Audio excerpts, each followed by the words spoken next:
Hello students, आज की इस वीडियो में हम 12th फिजिक्स का एक मोस्ट इंपॉर्टेंट डेरिवेशन सॉल्व करेंगे। किरण प्रकाशिकी वाले चैप्टर से ये क्वेश्चन लिया गया है। क्वेश्चन ये है, प्रिज्म के पदार्थ के अपवर्तनांक के लिए व्यंजक स्थापित कीजिए, या प्रिज्म के पदार्थ के अपवर्तनांक का सूत्र निगमित कीजिए। तो 12th एमपी बोर्ड के एग्जाम के हिसाब से ये मोस्ट इंपॉर्टेंट क्वेश्चन है। इसे पूरा वीडियो को पूरा ध्यान से जरूर देखें, और यदि वीडियो पसंद आए तो चैनल को शेयर और सब्सक्राइब जरूर करें। और आप जिस तरीके के या जिस टॉपिक पर वीडियो प्राप्त करना चाहते हैं कमेंट्स में जरूर लिखें, ताकि आगे मैं उसी टाइप के आपको वीडियो बनाकर भेजूं। तो शुरू करते हैं। सबसे पहले डायग्राम बनाते हैं। तो माना कि ये प्रिज्म है, इस प्रिज्म का नाम दे दिया ए बी सी। ये जो बी सी है ये प्रिज्म का आधार है, और ए बी ये वाला पृष्ठ और ए सी ये वाला पृष्ठ, ये दोनों अपवर्तक पृष्ठ है। अब माना कि एक किरण, प्रकाश की किरण प्रिज्म पर आपतित हो रही है। पृष्ठ AC के इस बिंदु पर प्रकाश की किरण आपतित हुई है, तो ये आपतन बिंदु है। आपतन बिंदु पर हम एक लंब खींचेंगे, तो ये अभिलंब हो गया। ये आपतित किरण है, ये अभिलंब है, ये अपवर्तक पृष्ठ है। तो बाहर वायु है, और ये प्रिज्म कांच का बना हुआ है, तो अंदर कांच है, इधर फिर वायु है।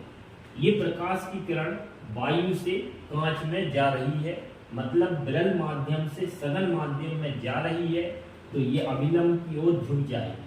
अगर प्रिज्म रास्ते में नहीं होता तो ये वाली किरण सीधी जाती, लेकिन प्रिज्म ने इस किरण को अभिलंब की ओर झुका दिया, तो ये किरण अब प्रिज्म के अंदर इस प्रकार से जाएगी, मतलब आधार के समांतर जाएगी।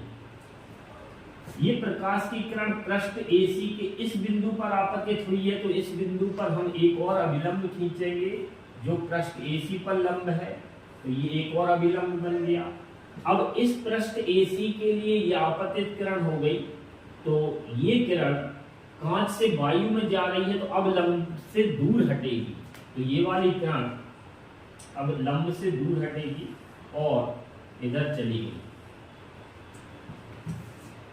PQ ये आपतित किरण थी, QR ये अपवर्तित किरण हो गई, QR, और RS ये निर्गत किरण हो गई। PQ आपतित किरण है और ये लंब है। इस लंब का नाम दे दिया हमने MO, और इस लंब का नाम दे दिया NO। तो ये कोण जो बना लंब और आपतित किरण के बीच का कोण है आपतन कोण I, और ये अपवर्तन कोण बना R।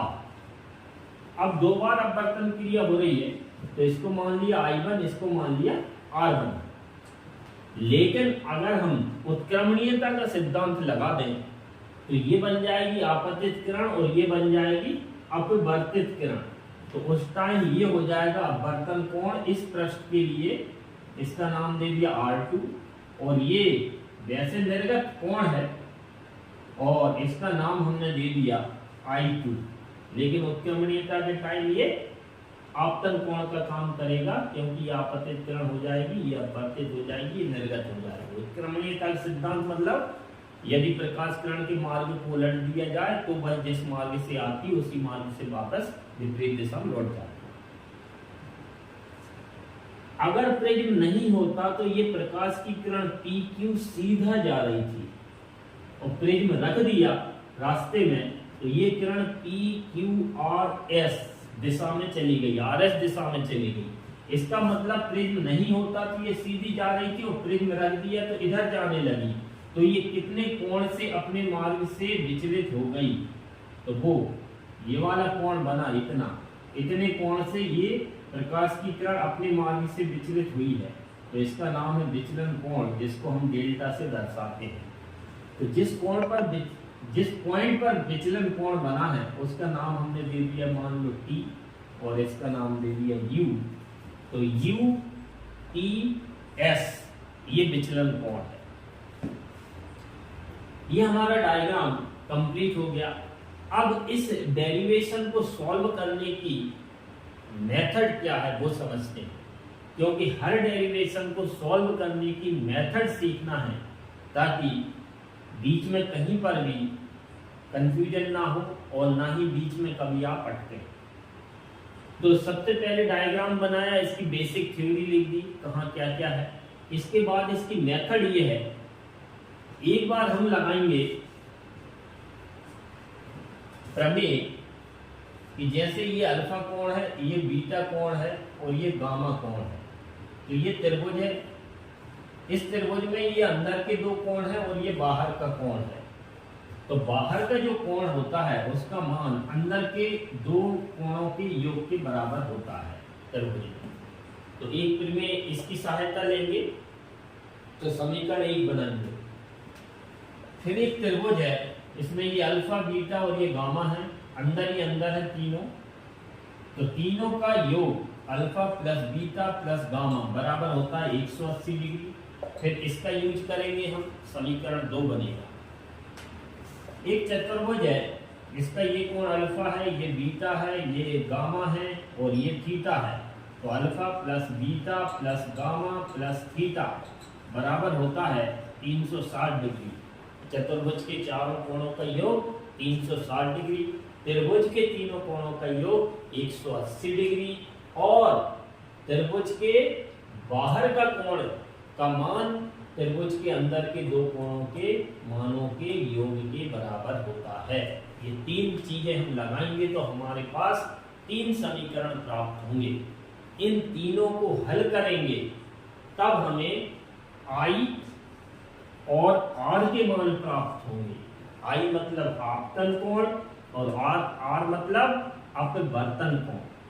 जब I और R के मान हमें प्राप्त होंगे तब हम लगाएंगे स्नेल का नियम, न्यू बराबर sine I upon sine R, तब हमें आंसर प्राप्त होगा। तो ये प्रेम के अपवर्तनांक का सूत्र मिल जाएगा। फिर हम थोड़ी सी कंडीशन लगाएंगे पतले प्रेम के लिए, तो एक नया फॉर्मूला और निकलेगा। तो मेन फॉर्मूला तो इधर ही तक है। तो मेथड समझ में आ गई होगी।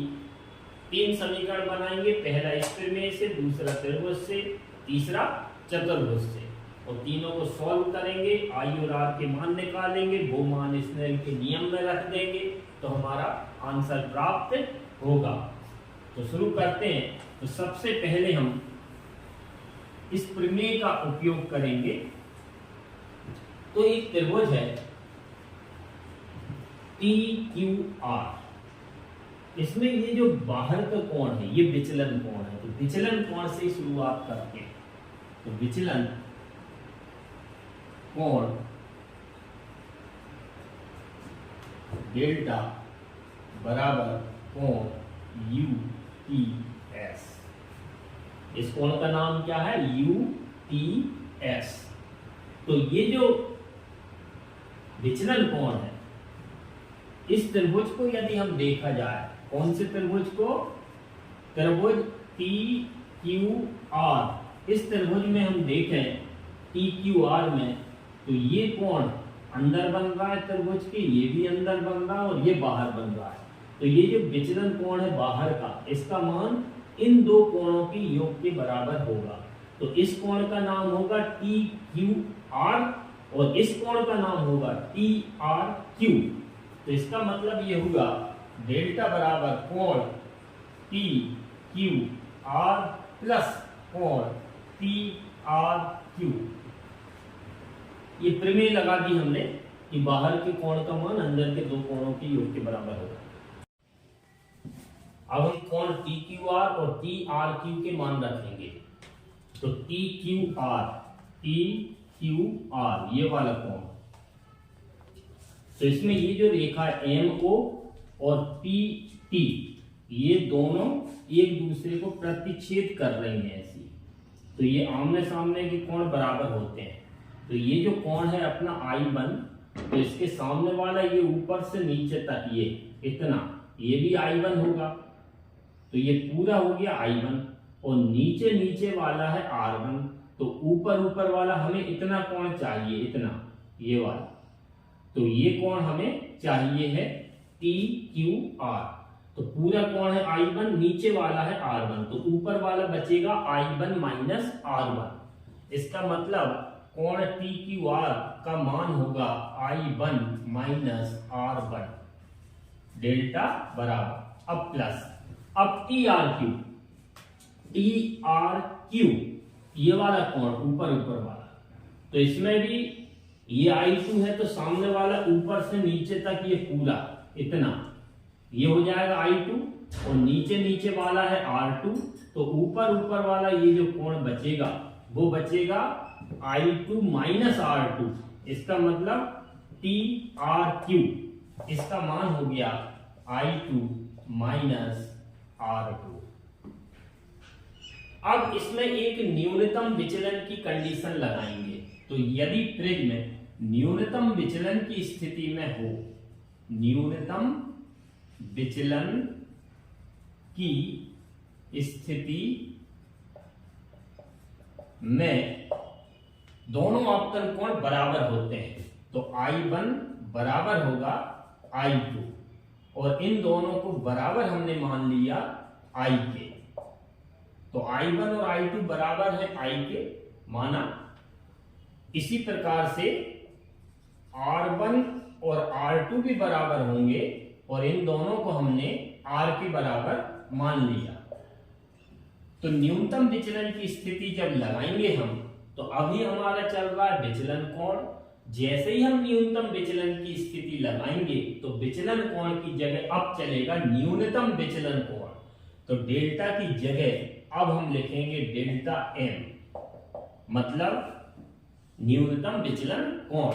तो I1 और I2 इन दोनों की जगह I रखना है, और R1 और R2 इन दोनों की जगह R रखना है। तो इधर मिलेगा I minus R plus I minus R।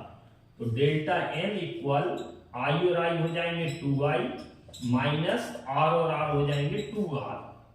तो ये समीकरण नंबर 1, ये हमने प्रमेय से समीकरण 1 बना दिया। अब हम देखते हैं समीकरण नंबर 2 त्रिभुज से बनाएंगे। तो समीकरण 1 को हम इधर साइड में लिख ले रहे हैं, ताकि बाद में हमें इसकी जरूरत पड़ेगी। तो delta M equal 2I minus 2R, समीकरण नंबर 1। अब हम एक त्रिभुज लेंगे, उसमें तीनों कोणों का योग 180 करके समीकरण 2 बनाएंगे। तो इसमें त्रिभुज देखें हम QOR, इस त्रिभुज में QOR, तो इसमें एक कोण अंदर का R1 है, और एक कोण अंदर का R2 है, और एक कोण ये है। इसका नाम देंगे QOR, इन तीनों का योग, मतलब R1 प्लस R2 प्लस कोण QOR, इन तीनों का योग 180 डिग्री होगा। और न्यूनतम विचलन की स्थिति लगाएंगे, तो R1 और R2 दोनों की जगह हम R रखेंगे। तो हमें मिलेगा R प्लस कोण QR बराबर 180 डिग्री।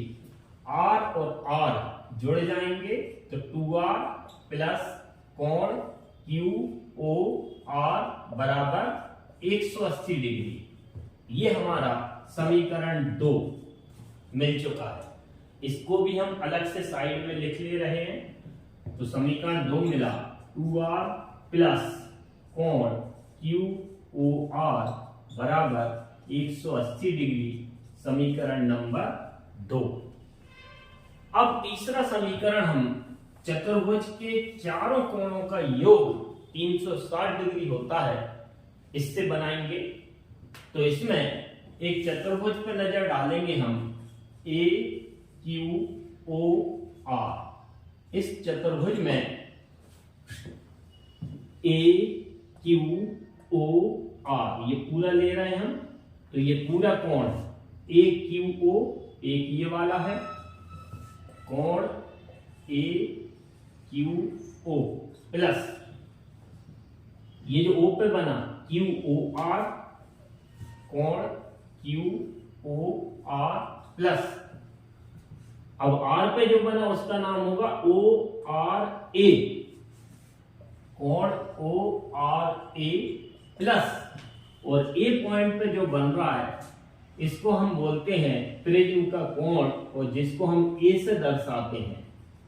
तो दो अपवर्तक पृष्ठों के बीच का कोण प्रिज्म का कोण कहलाता है, जिसको हम ए से दर्शाएंगे, तो इसका नाम हमने दे दिया कोण ए। इन चारों का योग होगा 360 डिग्री।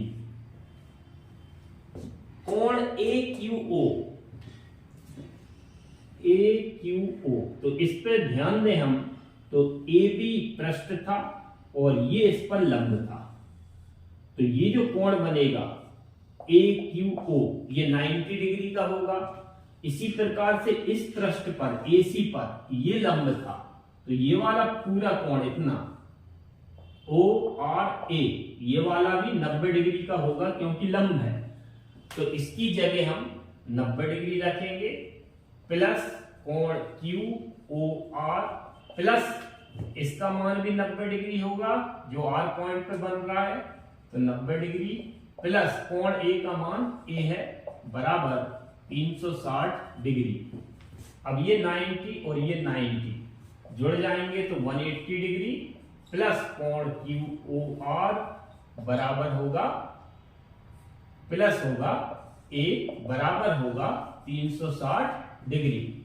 अब 180 को हम उस तरफ ले जाएंगे, तो कोण क्यू ओ आर प्लस ए बराबर 360 डिग्री, ये प्लस का है उस साइड जाएगा तो माइनस का हो जाएगा, तो कोण क्यू ओ आर प्लस ए बराबर 360 डिग्री में से 180 डिग्री कम होंगे तो 180 डिग्री बचेगा।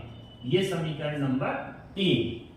इसको भी हम साइड में लिख रहे हैं, तो कोण क्यू ओ आर प्लस ए बराबर 180 डिग्री, ये समीकरण नंबर 3। हमारे पास 3 समीकरण प्राप्त हो चुके हैं। अब हम इन्हें सॉल्व करके स्मॉल आई और स्मॉल आर के मान निकालेंगे। तो समीकरण 2 व समीकरण 3 से इन दोनों पर नजर डालें, तो समीकरण 2 का RHS और 3 का RHS ये बराबर है, तो इसका मतलब इन दोनों के LHS भी बराबर होंगे। तो समीकरण 2 और 3 से हम LHS बराबर करेंगे तो हमें मिलेगा 2R प्लस कोण QOR बराबर समीकरण 2 का LHS बराबर समीकरण 3 का LHS, कोण QOR प्लस A कोण QR कैंसिल होगा, तो 2R equal A means R equal A upon 2। ये R का मान निकल आया। R का यह मान समीकरण 1 में रखेंगे क्योंकि समीकरण 2 और 3 उपयोग में आ चुके हैं। तो समीकरण 1 में R का मान रखने पर तो R का मान रखेंगे हम, तो डेल्टा M इक्वल 2I, समीकरण 1 delta M equal 2I minus 2 into R की वैल्यू रखेंगे हम A अपॉन 2 से 2 कैंसिल होगा, तो delta M equal 2I minus A। हमें I का मान निकालना है, तो A को हम इस तरफ लाएंगे तो प्लस में हो जाएगा, तो A plus delta M equal मिलेगा 2I, तो I इक्वल ये 2 अपॉन में जाएगा इस साइड आएगा तो A plus delta M upon 2, ये मिला I का मान। हमें I और R के मान मिल चुके हैं। अब हमने मेथड में बताया था कि इसके बाद स्नेल के नियम का उपयोग करेंगे। तो स्नेल के नियम से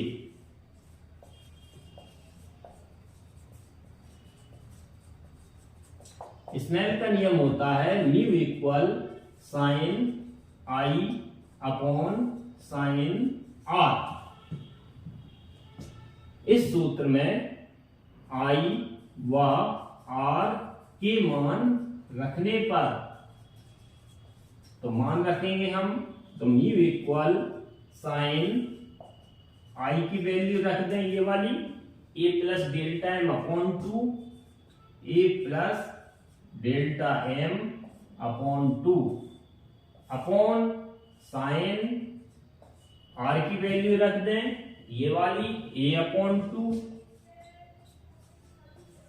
ये हमारा प्रिज्म के पदार्थ के अपवर्तनांक का सूत्र है। अब इस क्वेश्चन को हम थोड़ा सा आगे बढ़ाएंगे। कभी कभी एग्जाम में इतना लिखा हुआ जाता है कि किसी प्रिज्म के लिए सिद्ध कीजिए कि म्यू बराबर ये, तो हमें इधर ही तक करना है। तो कभी कभी लिखा जाता है कि सिद्ध कीजिए कि डेल्टा एम बराबर म्यू माइनस 1 इंटू ए। तो ये वाला लाने के लिए हम इसको आगे बढ़ाएंगे। तो पतले प्रिज्म के लिए कंडीशन लगाएंगे, पतले प्रिज्म के लिए। तो अगर प्रिज्म पतला होगा, तो प्रिज्म अगर पतला होगा तो उसका अपवर्तक कोण जो ए है वो भी छोटा बनेगा और न्यूनतम विचलन कोण का मान भी छोटा होगा। तो इसका मतलब ये हुआ ये वाला मान ए प्लस डेल्टा एम अपॉन 2 और ये वाई 2, इन दोनों के मान कम होंगे। जब कोण छोटा होता है तब साइन थीटा का मान लगभग बराबर हो जाता है थीटा के। इसका मतलब साइन हटा दिया जा सकता है। तो पतले प्रिज्म के लिए एक लाइन लिख देंगे हम, क्योंकि ए और डेल्टा एम के मान बहुत कम होते हैं, अतः इसकी जो वैल्यू होगी पूरी, इसकी वैल्यू साइन ए प्लस डेल्टा एम अपॉन 2, इसका मान लगभग बराबर होगा ए प्लस डेल्टा एम अपॉन 2 तथा साइन ए बाई 2, इसका मान लगभग बराबर हो जाएगा ए बाई 2। इसका मतलब साइन को अपन हटा सकते हैं। तो पतले प्रिज्म के लिए म्यू इक्वल हमें मिलेगा, ऊपर क्या बच रहा है, साइन हट जाएगा, तो A plus delta M upon 2 और नीचे बच रहा है ए अपॉन 2।